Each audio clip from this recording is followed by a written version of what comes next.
Good afternoon, Excellencies, ladies and gentlemen.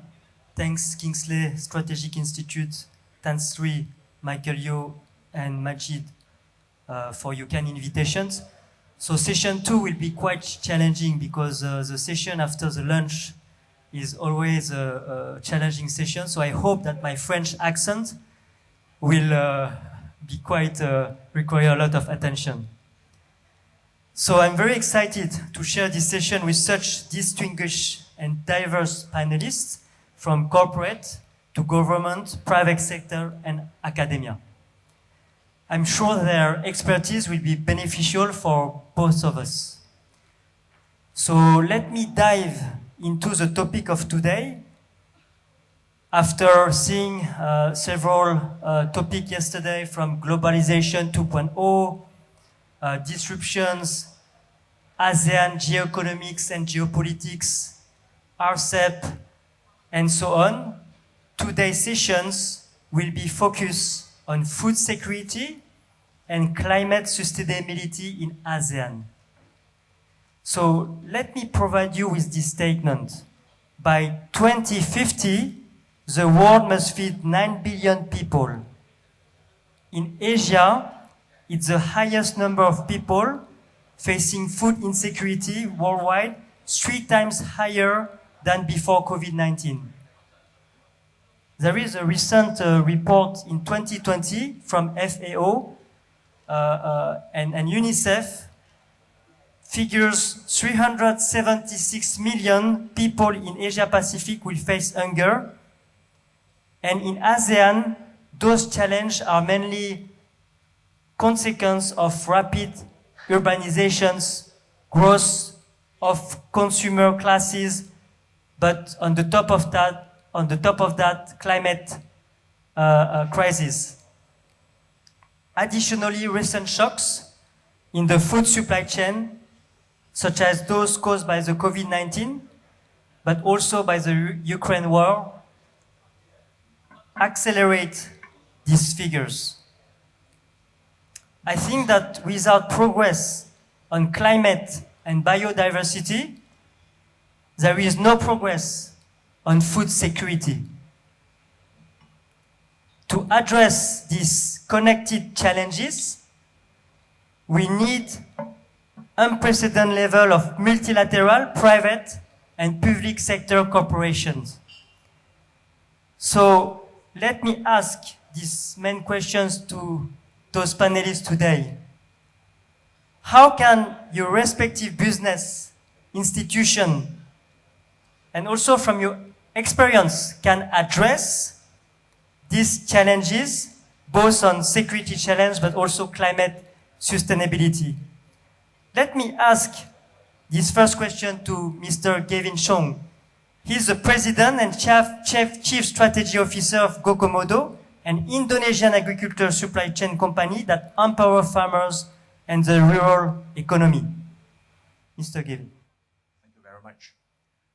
Good afternoon, ladies and gentlemen. I'm Gavin Chong, and I'm the president and chief strategy officer for Gokomodo. I would humbly like to share the leading agri-tech startup in Indonesia. What we do is that we focus on the supply chain inputs for agriculture sector. We've been operating for the past 4 years. We operate in 12 of the 38 provinces throughout Indonesia. And last year, we accounted for about 2% of all the fertilizer deliveries throughout the nation.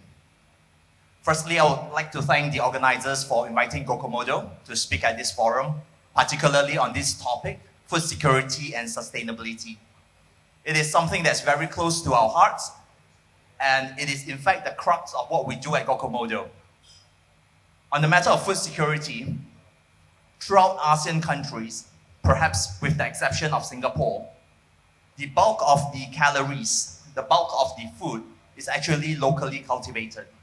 So therefore, when you talk about food security in an ASEAN context, what you are in fact looking at is crop security, i.e., are the domestic crops within a country able to satisfy the demand of that particular country? So when you look at crop security, you're looking at 2 elements, both being part of the same equation. the inputs. Are you able to manage the inputs into agriculture well? And subsequently, are you able to manage the outputs from agriculture well? Well, since GoCo model is mainly focused on the input part of the equation, I will speak from that particular perspective. And I will be using fertilizers as an input to share on what we do at GoCo model and how, on an ASEAN level, it would possibly make a difference if we focus, on the inputs and on the outputs. Why fertilizers? Well, two particular reasons. Fertilizers account for roughly 60% of the cost of producing a crop. Depending on which crop it is, it goes all the way up to 60%. That's reason number one. Reason number two, among all the costs, all the input costs into producing a particular crop, the application of fertilizers increases yields the most. So therefore, it is worthy to look at this particular example. So if you were to look at fertilizers, you look at inputs as a whole, there are two things to focus on actually. First thing, you would look at affordability. Everybody knows that. The prices of things are high or low. And the second point would be availability, which in many cases is actually a little bit more important than affordability. The past 3 years has been unprecedented in the agriculture industry. The COVID pandemic, the Ukraine-Russian crisis, has in fact set up the perfect storm for us in the agriculture industry. And for the purpose of today's discussion, in fact, the perfect example for us to talk about the real issues that this industry is facing.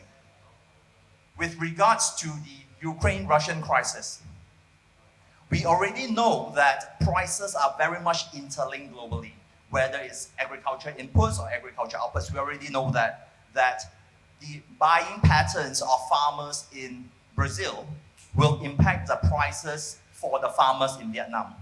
We know that. We know that the domestic prices for certain fertilizers in China will impact the prices that farmers in Philippines eventually have to pay.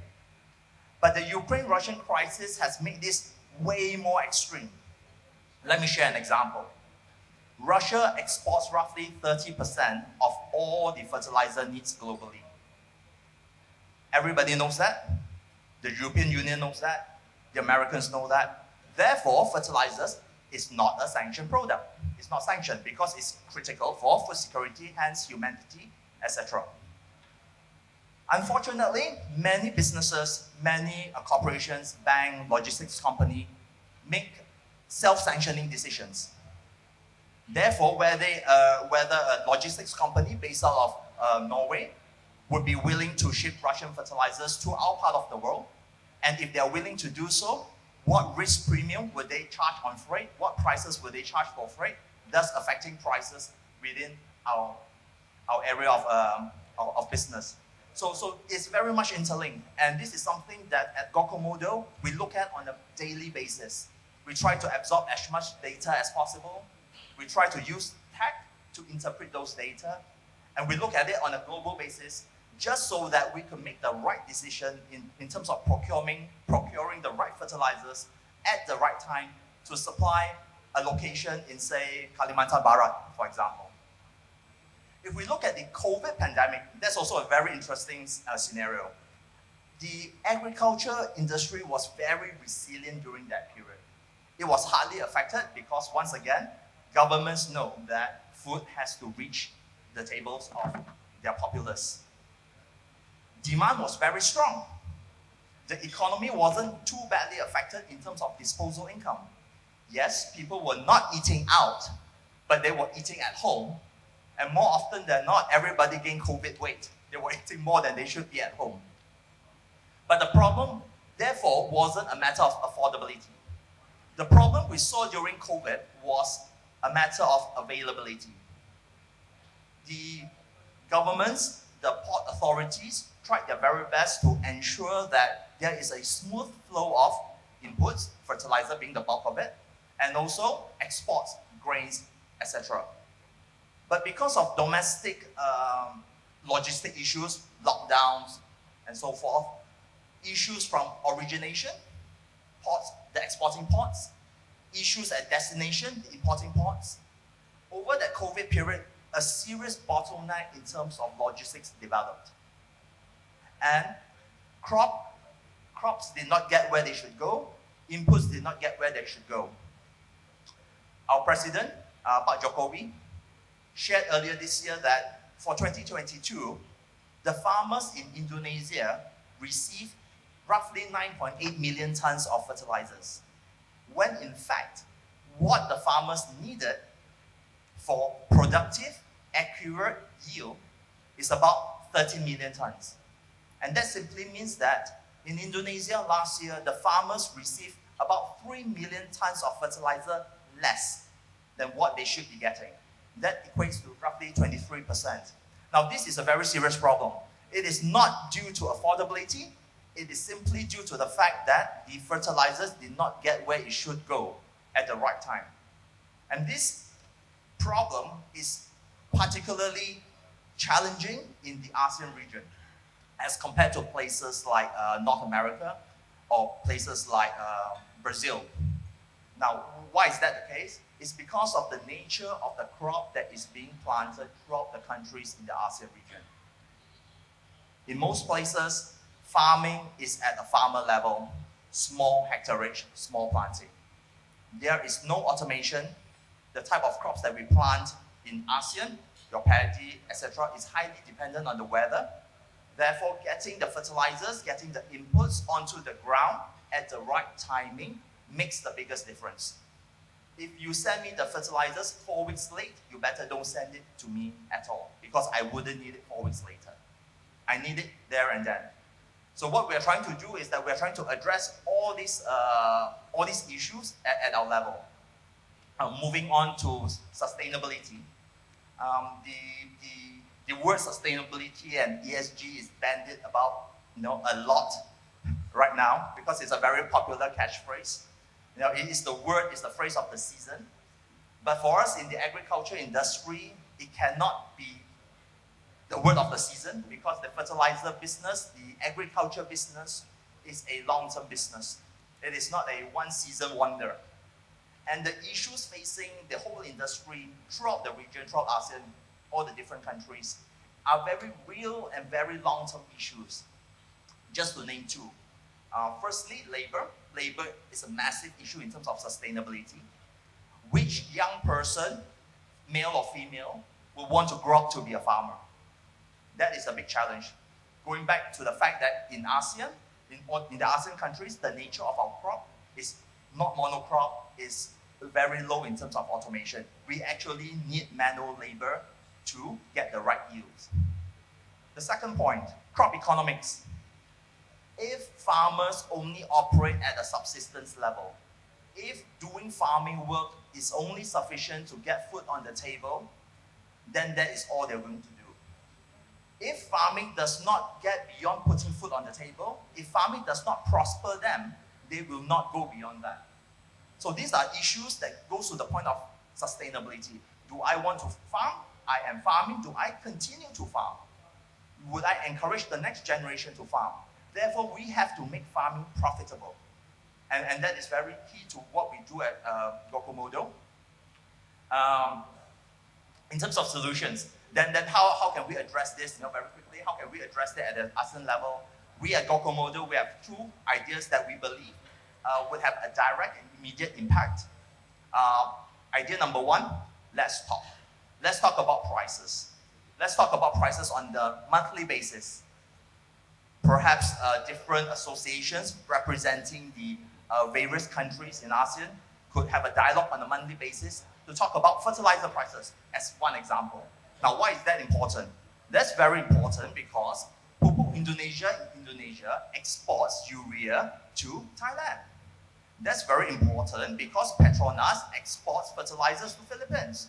So if you're always communicating on a monthly basis, very informal talk, stay in touch, we talk about price trends, we talk about demand and supply, we talk about outlook.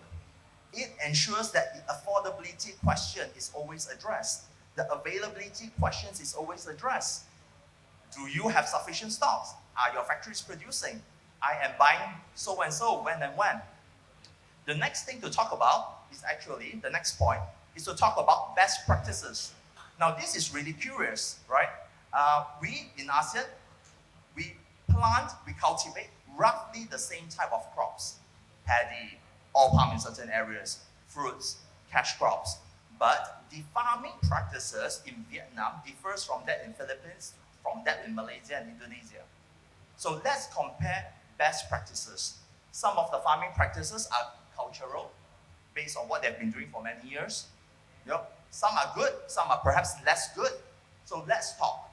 Let the various associations, the various bodies come together, quarterly basis, annual basis, do studies. Let's talk, let's compare notes.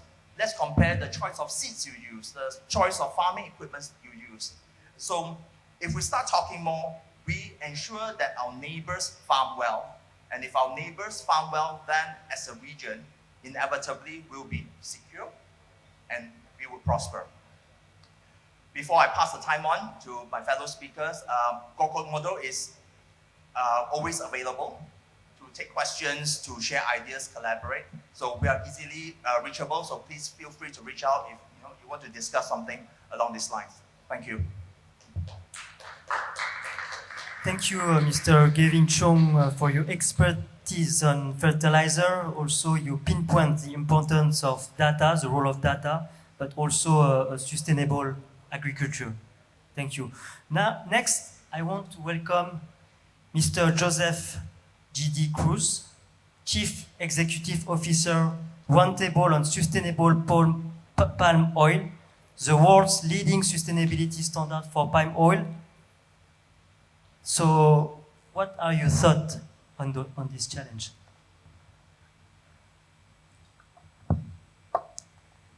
Thank you, Ravindra, and good afternoon, colleagues. As I think you can see from Gavin's opening overview, this is indeed a very complex and broad-ranging topic. It's complex because the two issues of climate sustainability and food security are interlinked in a number of different ways. In one respect, you could say trying to solve for one invariably impacts how we address the other, particularly in the context of a region like ASEAN. So let me start by talking a little bit about the specific sector we work in. The Roundtable on Sustainable Palm Oil is, as you quite rightly said, Ravindra, the world's leading sustainability standard for palm oil. And as I'm sure everybody in the room knows, palm oil is the world's most widely traded and widely produced vegetable oil. And that's critical in the context of food security because globally, about 30% of the calories human beings consume are in the form of vegetable oils. Often when you talk about vegetable oils, most people only think about the oil they see directly, the vegetable oils they use for cooking, when in fact, a lot of the products we consume contain vegetable oils in various forms. This is really the commodity that powers a lot of food production, whether it's baking, whether it's instant noodles, a range of other issues. Here in ASEAN, we produce one of the world's most important vegetable oils, which is palm oil. And that commodity is also very much at the center of sustainable development for our region. It's at the center of how many communities in this part of the world have developed over the years. It's at the center of how many rural families earn incomes, raise their children, provide opportunities for the future. So when you think in terms of the intersection of food security and climate sustainability, we need to understand how we continue to optimize the development of industries like this for our current generations, but also for the future. And let me offer a couple of ideas in this space. The first is, if we are genuinely concerned about climate sustainability, one of the biggest challenges in the world is going to be how do we continue to produce the food human civilization needs in the decades to come with a very limited and in some cases shrinking set of resource inputs. What's limited in the world? What's limited in the world, first of all, is the amount of arable land we have for farming. And the reality is, across the world, especially in the context of climate change and climate resilience, we've largely hit our limits in terms of how much land we can convert for agriculture, particularly in this part of the world. So in the palm oil industry, we are very aware of the fact that this is an industry that cannot grow by continuing to convert forest areas for agriculture. That we need to continue meeting demand by optimizing and increasing production within the land that we have. Gavin's already talked quite a bit about fertilizers as one of the other constraints. But an additional constraint that is often overlooked in our part of the world, because it's not a challenge we see so readily, is water. The amount of water that's consumed in the production of agriculture. And I say we don't think about it so much in the ASEAN region because the ASEAN region tends to be seen as a region that has plentiful water. It rains all the time. But the reality is, in many parts of this part of the world, including in places like Labuan Bajo, that the Minister talked about just now, we live in arid climates, where climate change is actually going to increase water scarcity and reduce water security. So industries like the palm oil sector need to think of sustainability in terms of how do you continue to increase productivity? How do you continue to ensure sustained supply in a world where agricultural inputs like fertilizers become less certain? Water supply becomes less certain. You are working with a limited constraint of available land. And also, as Gavin touched on, you're living in a world where it's harder and harder to find people who are willing to work in these sectors because they are remote, because they are difficult. So the idea of sustainability that we in the RSPO believe in, that we envision, that we're working on, is building an economic sector that can continue to provide agricultural commodities, vegetable oil in this case, provide livelihoods for workers, for businesses, for industries, within the constraints, not just of the world and the climate we have today, but of the climate and the future we'll have in the decades to come. Our standards, which are applied by at least 20%, if not more, of the global industry, including many of the largest oil palm producers in Indonesia, encompass every dimension of sustainability: environmental, social, economic.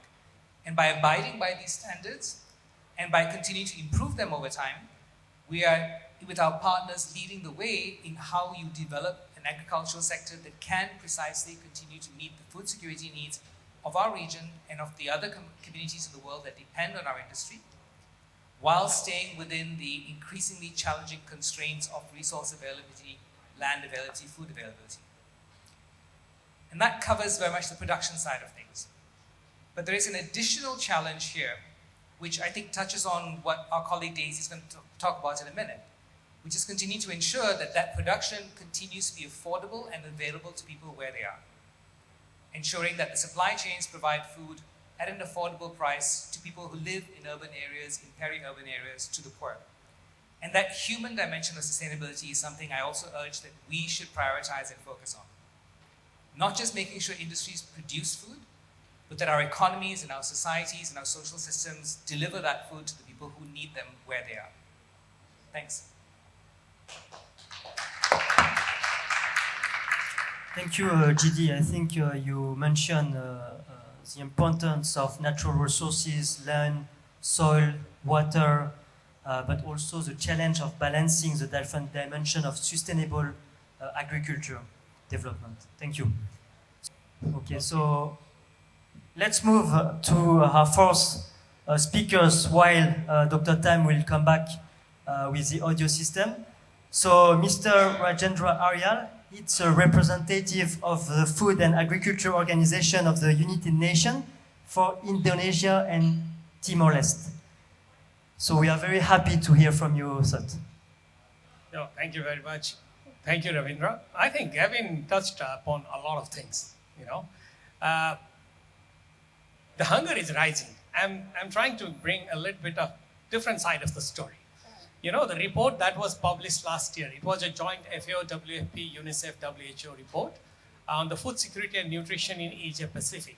It shows 396 million people are still moderately or severely food insecure. And it's a result of these compounded effects, you know, as Kevin mentioned. The economic shocks prior to COVID-19, the lingering impacts of COVID-19, war in Ukraine, you know, inflation, increasing interest rate, as Minister Santiago also mentioned, and the conflict in Ukraine. If you see the average cost needed per person per day across the region, it's about $4. $4 per person per day. Now imagine a family of 4. That family would need $16 per day, which is like $480 per month. So on average, a family needs $500 to have access to 3 times healthy food. Now, because of these compounded problems, that purchasing power is going down, meaning more and more people are pushed into the state of food insecurity. And this is an issue across the region. At the global level, 1 billion people have gone into this state of moderate and food insecurity. And as Ravindra, you said at the beginning, we'll have increasing population. 9 billion people have to be fed in next few years. So the mouth is increasing. And now coming back to the point Gavin mentioned, is agriculture attractive enough? Let's not forget the fact that 90% of the farmers in Asia Pacific region are small family farmers. They use the traditional technology. Modernization is still not to the reach of these people. And agriculture is not becoming attractive. A young son or a daughter is not willing to continue the profession that fathers or forefathers did because it's not bringing cash at the end of the day. Same applies to the fishers. Because the amount of money that they get at farm gate is really not even able to buy a few packs of cigarettes. I have seen these young fishers in Chiribon. They are not willing to go back to the water. So let me go to a little bit of data, some figures I want to present here from Asia Pacific. One is stunting. Stunting is low height for age. There are countries that have high prevalence of stunting between 20 and 30% as per WHO criteria, which is high. Wasting. Wasting means low weight for height. It's 10% at Asia Pacific level and 8% in the ASEAN level. So we also need to look at this side of story. Now the impacts of climate change. Philippines and Indonesia are 2 countries, one of the 3 top countries that are affected by the impacts of natural disaster. So there is a very interesting study done by UNESCAP in 2019. It's called Asia Pacific Disaster Report that points out that without current disaster losses, most of the ASEAN countries would eradicate extreme poverty by 2030. However, if these disaster impacts are not mitigated, this progress would be reduced by half. So we are at the crossroad.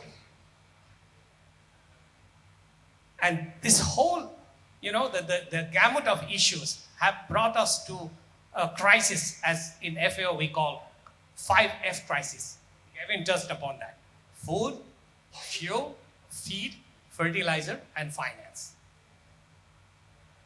So how can ASEAN resolve these issues?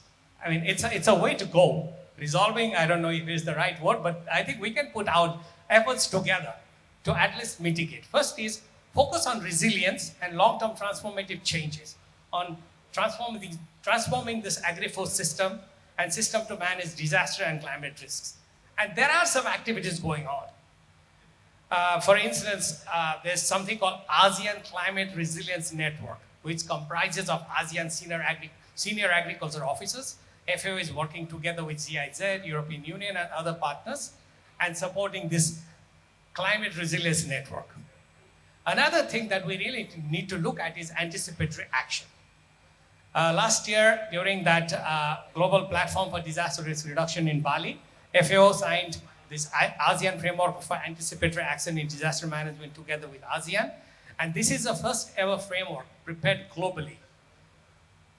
And this is something that focuses on anticipatory action. Anticipatory action means based on all the data and information you have, if there is a sort of like a risk of floods or droughts, you better get prepared so that the farmers or fishers are less affected. Please also remember the fact that whenever a disaster strikes, always the small farmers and fishers get mostly affected. Then there was also a roundtable between FAO and ASEAN in 2020, and we agreed to undertake 3 concrete steps. First is setting up a seed bank for rice and vegetables. And this is something probably, I think a discussion is already going on establishing a rice reserve at ASEAN level. So why not also look at establishing a seed reserve? Second is enhance the capacity of ASEAN on food security information system. And this is also one of the discussions the agriculture working group had during the G20. And this is one of the concrete deliverables. Now it has been passed to India. And the third point that was agreed upon was setting up a trade information and digitalization. And this also links to the point Gavin mentioned and I was talking about, we need to make agriculture or fisheries attractive. And the way to attract the youth is through digitalization. I think Gavin, you also talked about partnership. I think DG, you also talked about partnership. Partnership is necessary at all levels, at government level, at private sector, at think tanks, at civil society level, joint research. I think this is something that we really need to focus on. And if you recall, there was one UN Food Security Summit dialogue that was held in September 21 in New York, and countries presented the national pathways. All the countries in ASEAN region, they are implementing the national pathways. And there's one stock-taking exercise happening in July this year. I would urge the ASEAN nations to really be proactive and vocal in this forum, because this global forum is really, really important. And the private sector, I think this is something like, we really need to work together. The irony is that somehow the public sector and private sector, most of the time, even if we sit at the table, we speak different language. And we really need to find a sort of like a coherence, how we can speak the same language together. As FAO, we have developed, actually we launched 3 flagship initiatives. One is called Hand in Hand Initiative, which was a very successful initiative in China, where all the parties could be brought together, doing the mapping, finding the bottlenecks, finding the opportunities, and intervening together. Okay, one country, one product, now. that is another flagship initiative FAO started. All countries in ASEAN are participating. I mean, a country like Indonesia could have 100 products, but there's still an opportunity to bring one product at global level together with the private sector. Indonesia has identified banana, and we are working together with Indonesia on this. And the third flagship initiative is Digital Village Initiative. We are working with 3 villages in Indonesia, especially the small entrepreneurs, young farmers and fishers, using the digital technology, not only to enhance the production, but also linking them with the farmers and making agriculture more profitable. So with this, I would like to stop here, Ravindra. As FAO, we are very committed to work together with ASEAN nations, with all the member countries. And for any questions, I am available here. Thank you. Thank you, Rajendra. I think it's good to have your analysis and perspective coming from such well-known institutions such as FAO, and you mentioned quite clearly the importance of natural disasters, but which implies climate resiliency and also to make it more inclusive, understanding the vulnerable people. So I think that now Dr. Tam and the audio system has been fixed issue, so we can give the floor to Dr. Tam. Thank you very much. It's a pleasure to be here amongst distinguished speakers and panelists and the audience. I would like to begin by introducing the urban food system in Hong Kong. And this in the way, and I would like to use Hong Kong's urban food system to exemplify some of the challenges that we see in cities. So Hong Kong imports over 95% of the food we eat. So unlike all the Asian countries that was mentioned earlier that has a certain amount of self-sufficiency, Hong Kong, to a lesser extent than Singapore, is very much dependent on, to a more higher extent, very dependent on imports. We are therefore exposed to fluctuations in the supply chain as well as the last mile delivery challenges in terms of logistics, in terms of market prices, changes. All of these become activating factors to our supply chain in Hong Kong, which the pandemic has demonstrated very vividly. What we also have is a huge amount of food waste being thrown into landfills. So 302,000 tons of it goes into landfills every day, while 20% of our population lives in poverty and at risk of food insecurity. Obviously, within the ASEAN countries and in the context of Hong Kong, we are talking about a kind of food insecurity that is not growth stunting, but it is nevertheless undernourishment.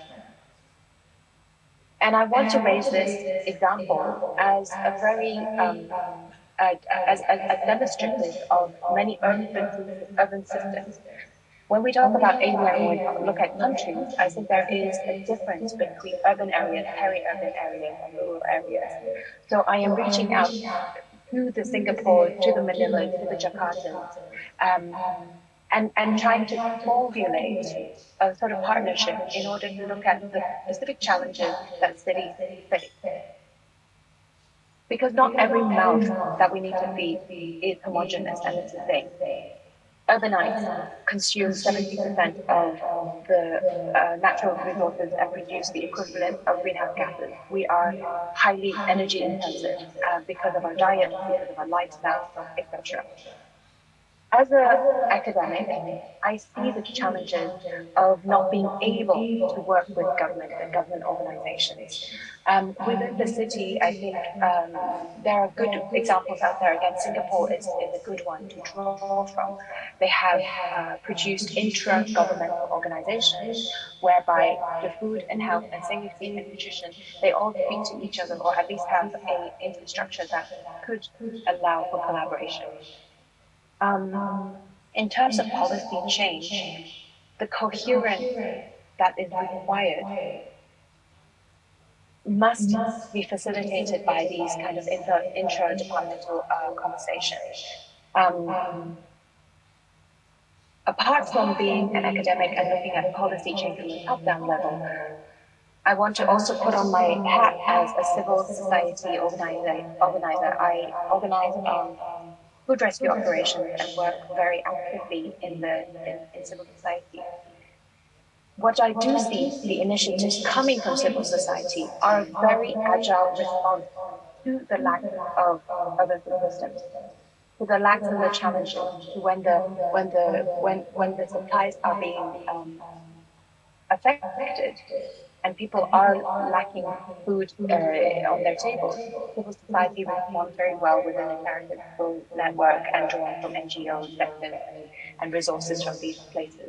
However, these charity models lack the capacity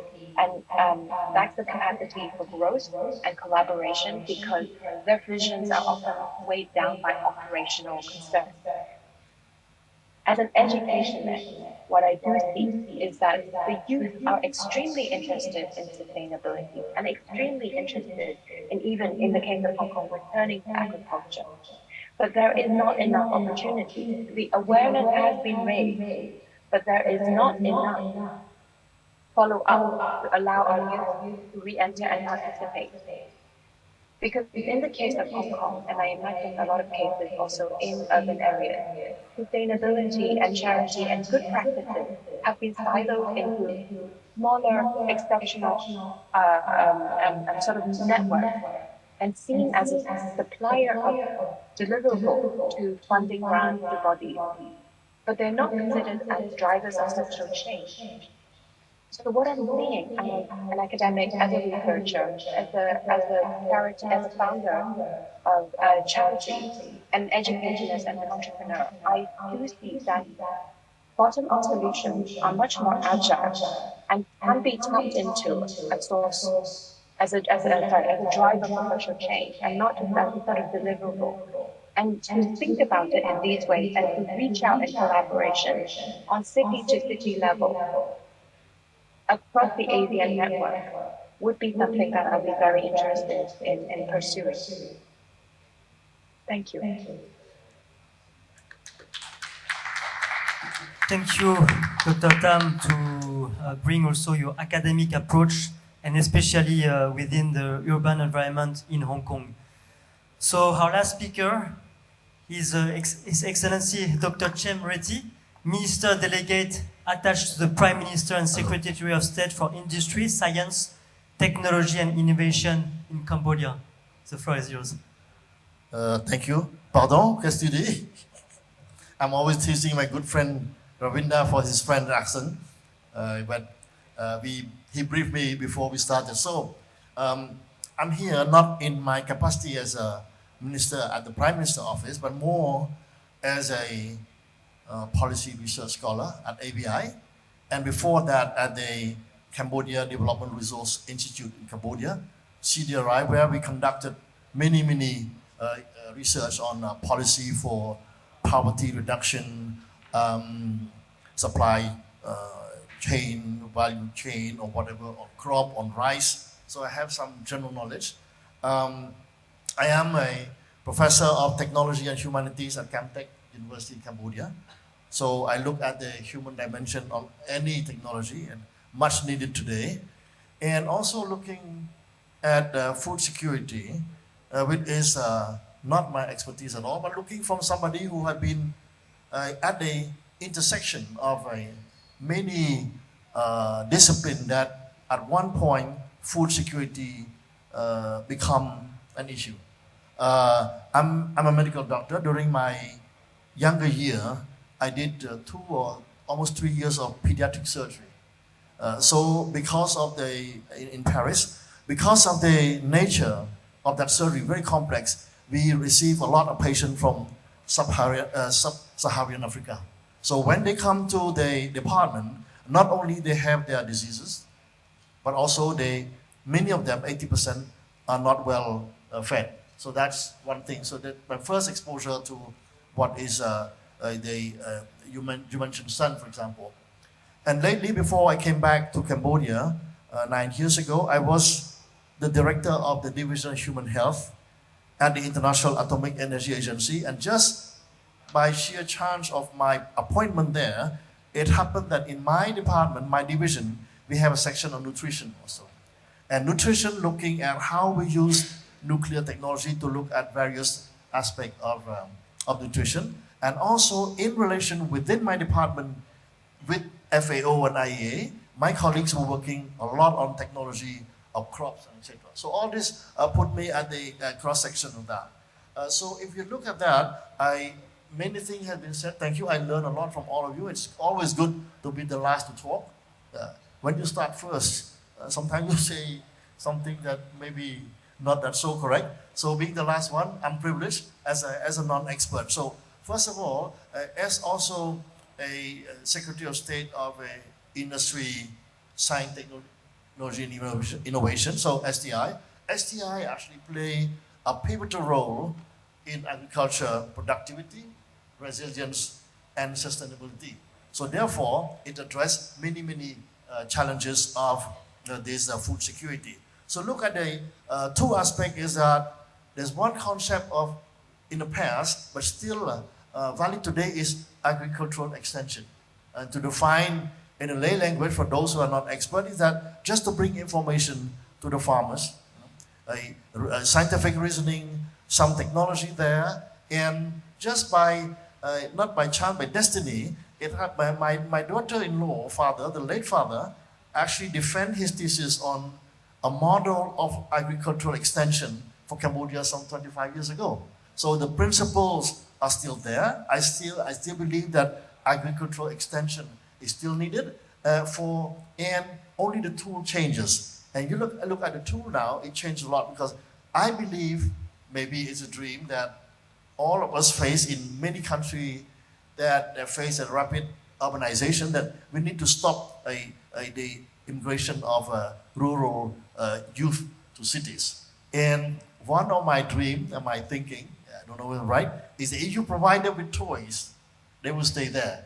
And by toy, what do I mean? Smartphone, AI, new apps coming the last 6 months has been amazing, and nobody know how to use it or how to use it properly. And also the new IoT, for example, in order to provide farmers with tools. And this IoT device, I checked with my colleagues who teach at the university that it's not that so expensive. And drones are so cheap. So cheap means it depends. So they need the support from the government, support from the private sector. So all this put together agricultural extension in the 21st century, in 2023, with digital technology and infrastructure, may change, finally change the way farming is done. But yet, from the humanities point, I'm glad that my colleague on online teach humanities also, is that how technology can influence and the belief of our farmers, and the belief that are deep and need to be respected also. So that's the human side, the anthropological side, not technological side. So that's the first point. And number two, in order to provide, to allow these new tools to enhance agriculture productivity, we need infrastructure. And infrastructure is not always obvious. In Cambodia, it is fast developing. Infrastructure, we talk about simple things that developed country, for them it's not issue, become an issue now. Electricity, road, bridge, navigation, whatever, train and storage place. So that's the infrastructure for agriculture, irrigation, water management, and also the infrastructure for the internet. And Cambodia is moving fast also. And somebody mentioned the demographic profile. In Cambodia, 70% of the population is below the age of 30. And the penetration of smartphone, I think, is 120%, but the next panel will mention about that. So that's about the infrastructures. And look, now you need capacity building. At the last meeting, the government, at the cabinet meeting, it was raised. We have a new, very promising Minister of Agriculture. And I put in bracket that in Cambodia, the policy for agriculture is actually a little bit fragmented, and we face some challenges about policy gaps. You have Ministry of Agriculture, water management, rural development. All these create some policy challenges in terms of making a uniform one into a proper and effective implementation. So with this, we need a capacity building. So huge, it's so important. Educating the farmers, educating the private sector, SMEs, and even at the ministry. For your information, we in ASEAN, we're the last country to have a Ministry of Industry, Science, Technology, and Innovation. And thanks to the vision of our Prime Minister, I've been instrumental to create that ministry. And we recruited during the pandemic 100 new civil servants, all of them from 80% from STEMs. I decided to propose that 20% will come from sociology, policy, economics, and history. But this guy with 40 of them got a PhD from abroad, engineering, STEM. When they come, they have no clue on what is policy. So we need also all these are very important to train them in policy formulation, implementation, monitoring, etc. But this has been said, I realized that as a professor, that if you take a PhD in science to study policy, at least for the formulation, for drafting, it's very easy. The reverse is not easy.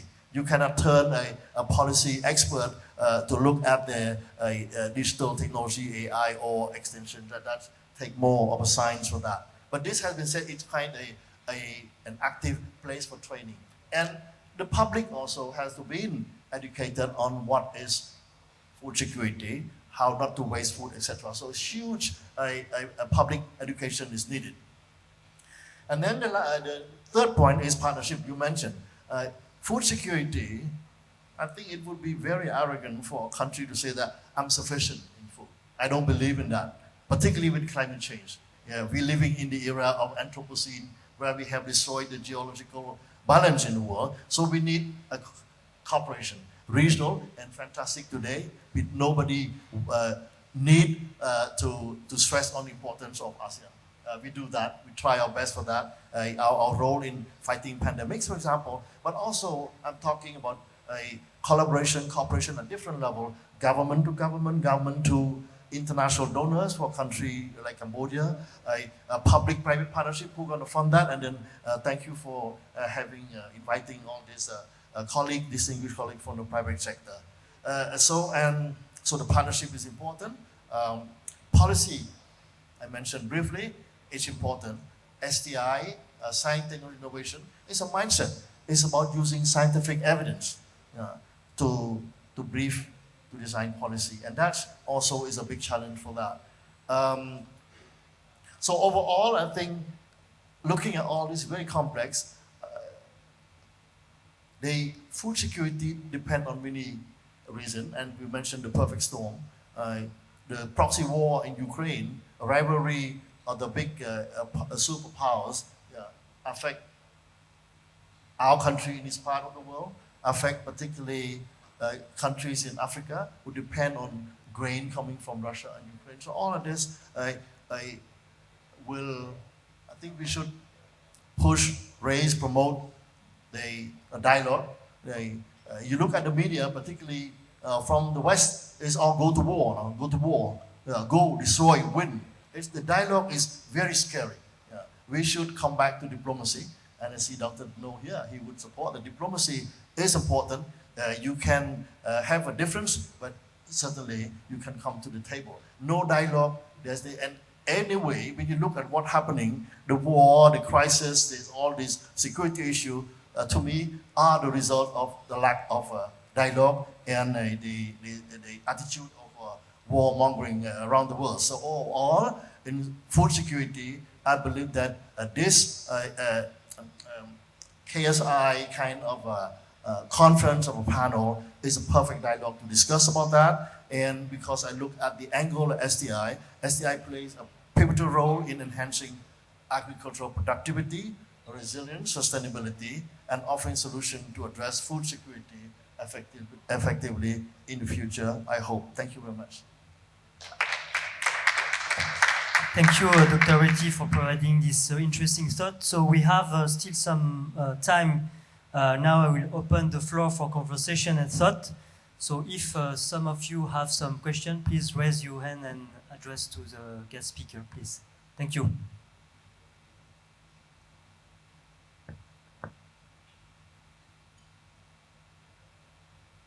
Please don't be shy. Well, I will ask first a personal question from all of those guest speakers. Let me ask you why it's difficult for cities and regions to address the relationship between food, health, and inclusion. Perhaps Dr. Reddy, because you are a medical doctor.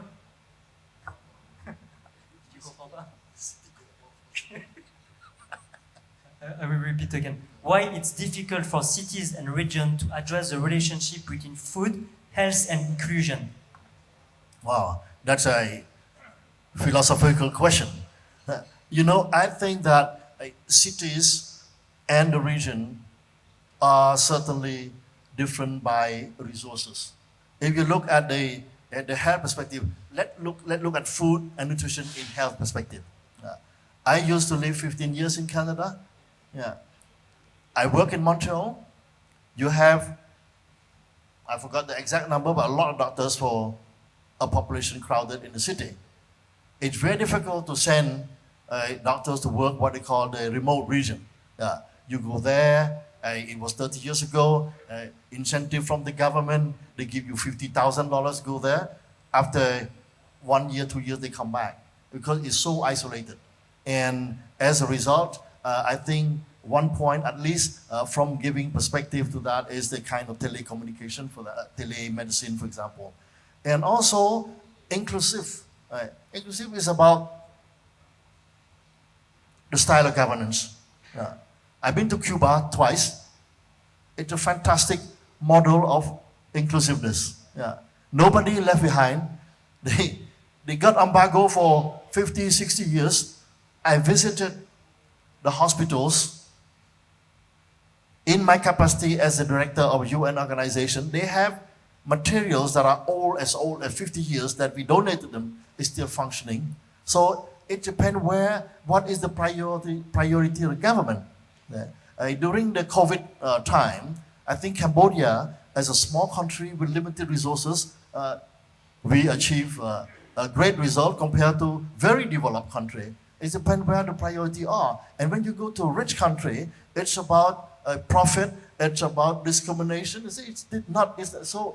think it's a matter of priority of, if I were to look in that from the human perspective, nobody should be left behind. in the society. And in Cambodia now, for example, the last 5 years, we have started social security for civil servant. Yeah. We had to start somewhere. Coming from a genocide, we get there, development pace, and now we get there. But now the next step is planned already in the policy planning that we're going to provide this social security to more people beyond the city. And again, the last point to me is philosophical, is a lifestyle. How can we incentivize people, particularly the young guy, to live in the rural area? And again, to come to my thinking that maybe kids, teenage, when you are 15, 17, give them incentive, give them infrastructure, internet infrastructure, road infrastructures, water, and then give them some toys. Maybe they're gonna love agriculture when they start to use smartphone, AI, everything. And one last point, because this gap here to me is a gap of generation. The new generation are very conscious about environment. They look in many countries, particularly developed countries, they return to the countryside also. So all of this, how can policy play in that? But I would look at the policy balancing with the personal lifestyle. It's a matter of trend. But the positive side now, I believe that young people, the millennials start to be aware of the destruction of the environment. I remember when I was young and 20, I heard about this Greenpeace, and what is this crazy guy interrupting the good progress of technology and economy. But now nobody argue about this environmental destruction and climate change anymore. The millennial, particularly the Gen Z now, they are very green in their mind. We're talking about green a lot. So the change of mindset of a period, of an era, of a country and of a region may help addressing this imbalance between the rural and city. So it's a reflection from the perspective of a professor of humanities than from a policy, because this is way beyond my competence or my qualification. Yeah. Thank you, Dr. Ozzy. May I jump in? Yes, I was about to say, I think you're probably the best person to respond, Jay-Z. Why don't you go ahead first? Thank you. I don't have visual, so I'll just share my thoughts. I think, maybe a lot of you are wondering why a professor of humanities is speaking at this kind of forum. And I believe the answer is that no single discipline has that exclusive ownership to solving these world challenges. What I do see is that we have a tendency, and through history, through policy institutions, we have a tendency to go very siloed. We lack a systems approach. And the way you frame the question around the food, health, and inclusivity, that is a systems approach way of thinking. It's a holistic way of looking at what food represents to us, to country level, to policies, to economics and businesses, to individuals and well-being and nutrition, to the well-being of society and the environment and everything that surrounds it. So this kind of what we have seen previously, I think, are very often knee-jerk reactions to certain crises. And so when there is a realization of poverty and not enough, or too high dependency, we have suddenly a huge amount of resources being poured into one particular silo, let's say urban farming. Couple of years later, you go visit those gardens, everything is dead. There is no long-term investment and no long-term and patience for iteration of different solution-based problems. Everything that we have tried, it's not that it doesn't work, it's that we need to iterate and we need to cultivate. And this is, I think, a combination of education, raising awareness within the university and beyond in the public, as well as getting entrepreneurs on board, because they're very powerful. And I also wanted to say that they already have the regional network through trade, through tourism, and we need to leverage on these networks to increase the collaboration so that we can then have a policy that is worth changing and worth supporting and actually brings about impactful long-term changes. Thank you, Dr. Tam. Very briefly, GD? Yes, I know we just got our time signal, but I think that was perfect because I wanted to pick up actually on things both Dr. Cham and Daisy said. in looking at the intersection across food, health, and this question of inclusion, I think, Daisy, you're quite right to pick up on the challenge of looking at these things as systems, as an interconnected set of challenges. And when we in our sector look at the future of sustainability for palm oil and agriculture and the vegetable oil sector, in the RSPO, we're very conscious that the idea of sustainability is something that balances the environmental, the social, and the economic. That when you try to aspire to a sustainable sector in the future, in a world that is changing and becoming more challenging, you have to be able to look at that challenge from these different perspectives at the same time. And that does require a different perspective, a systems perspective, not just for all of us to recognize that we need to work on this collectively, but also for us to recognize that trying to improve a sector or trying to criticize a sector from only one perspective is ultimately self-defeating. So in the palm oil sector, which is a very challenging system to work within, the challenge that we in the RSPO are thinking about, that we're trying to find a solution to, is how do you build a sector that balances the demands of climate sustainability and environmental preservation with the challenge of social development, providing livelihoods and a decent and dignified life for rural communities, with the economic challenge of continuing to provide food supply at an affordable and sustainable rate for the needs of the world. And what we are trying to do is to build a coalition of people who recognize that solving all these problems simultaneously does require a perspective that's holistic, does require a perspective that balances needs within these different dimensions, taking into account how the context and the constraints, bless you, for this sector will change in the years to come because of climate change and other challenges. It's not an easy question to answer, but I think if you come back to the policy questions we're discussing around food security and climate change and where ASEAN goes in the future, recognizing that need to build a way to look at these holistically from a systems perspective is absolutely critical. Thank you. Thank you, GD. It's time for me to wrap up the session. I will share with you 6 key takeaways from our guest speakers today. The first one is really how to assess the cascade of risk, to understand the vulnerability to take actions and ways to adapt. The number 2 is we must consider different dimensions, social, economic, environmental, of the issues and different timescales by which the change will need to be implemented and supported. Number 3 is also, as you mentioned, we have different medium and long-term responses, and we will need to have immediate investments behind that. Recently, for example, ADB announced its ambition to invest 14 billion to address immediate and long-term challenges to food security between 2022-2025. Number 4, and I think Dr. Chen, you mentioned it very clearly, we might take advantage of the role of technologies and promoting innovation such as climate-smart agriculture. This is something we should emphasize. Number 5, I think it's concerned every one of us. It's a paradigm shift towards agriculture and food systems that are more resilient, sustainable, and productive. And last one, I think it's a theme of today's sessions and today ASEAN leadership is collaboration and cooperation across multi-stakeholders. Government, business, and civil society must collaborate on promoting sustainable policies and practices to mitigate environmental risk and improve food access for all. The 3 Ps, P for people, planet, and profit, is not enough. We need to add the last P for purpose, the purpose to make and contribute to a better world.